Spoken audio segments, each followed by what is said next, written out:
The clear winner is Vladimir Putin in Russia. Estimates released a few hours ago are that Russia has reaped $6 billion of benefit from this war since it began just 2 weeks ago. That's about $400 million a day.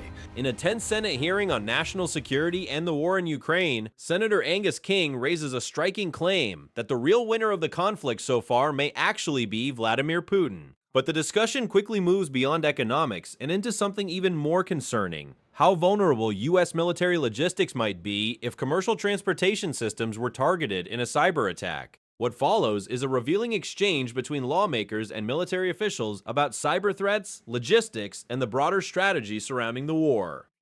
Thank you, Senator Sheehy. We have Senator King and then Senator Hirono. Thank you, Mr. Chairman. There's been a lot of confusion about the war and the effects, the causes, why we did it, why we didn't, what our strategy is. But one thing has emerged just in the last few days.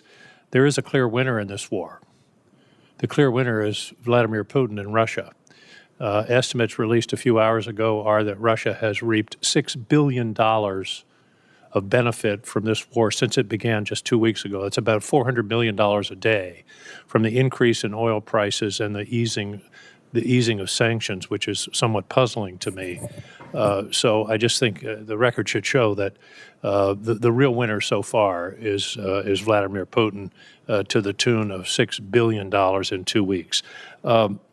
General Reed, can you give me a percentage if we had a serious need for transport? What percentage of the transport on the sea and in the air would be commercial carriers who are under contract to Transcom? Senator, day to day in competition, about 40% of what we fly around the skies is commercial. When we transition to crisis or conflict, we make a conscious decision on where we actually employ the commercial aircraft. Even as we're supporting operations in CENTCOM today, the commercial airlines are supporting us in high volume in places outside the theater. So in a conflict situation, that 40% would go up, I presume. If it's required, yes. In the case of Sealift, once the Ready Reserve Force makes the initial surge, commercial really plays in for sustainment, and greater than 90% of all the sustainment is done by the commercial fleet. Okay, that's what worries me. At this point, Senator King zeroes in on a critical vulnerability. The U.S. military relies heavily on commercial airlines and shipping companies to move troops and supplies during major operations. But that raises a serious question. If a major adversary like Russia were to launch cyber attacks against those civilian systems, could it disrupt military logistics before a conflict even fully unfolds? It's a reminder that modern warfare isn't only fought on battlefields, it's increasingly fought in cyberspace. You have controlled and I'm sure pay great attention to cyber possibilities. But we're talking about hundreds, if not thousands, of commercial carriers who may or may not be as secure in terms of cyber as you are. My question is, what steps do we take to ensure that this, you said 90% on the ships, 40, 50, 60% in the air, are commercial carriers, to ensure that they are protected from a cyber attack? Because if we're in a serious conflict with a significant adversary, the first thing that's going to happen is a major cyber attack to attempt to blind us and disable our transportation system.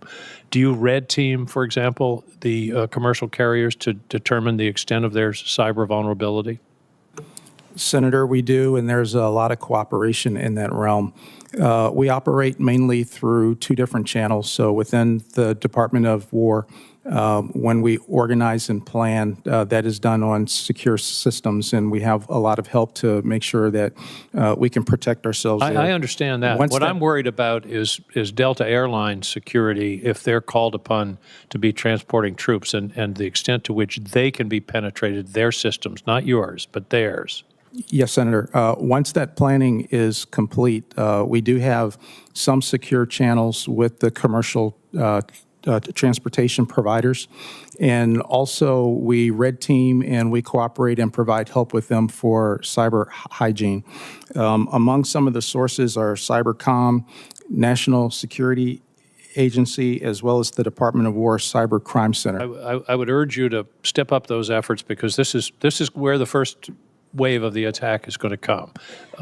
General Grinkowitz, to what extent are the Russians, and there's been some discussion about this, probing in Eastern Europe and doing asymmetric warfare in the Baltics, for example, in Poland, disinformation, cyber attacks, even drone incursions? What are the Russians up to? Are they building troops up along their western border? Yes, Senator, right now we see a fairly robust amount of what we call Russian hybrid activities or asymmetric activities.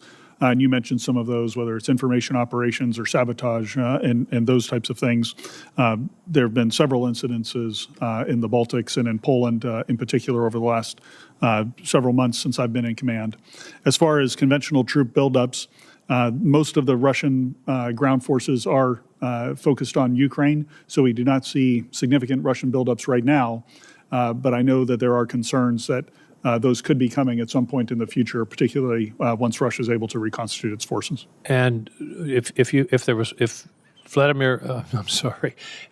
Zelensky was here, what would be the one thing he would tell us that he needed right now?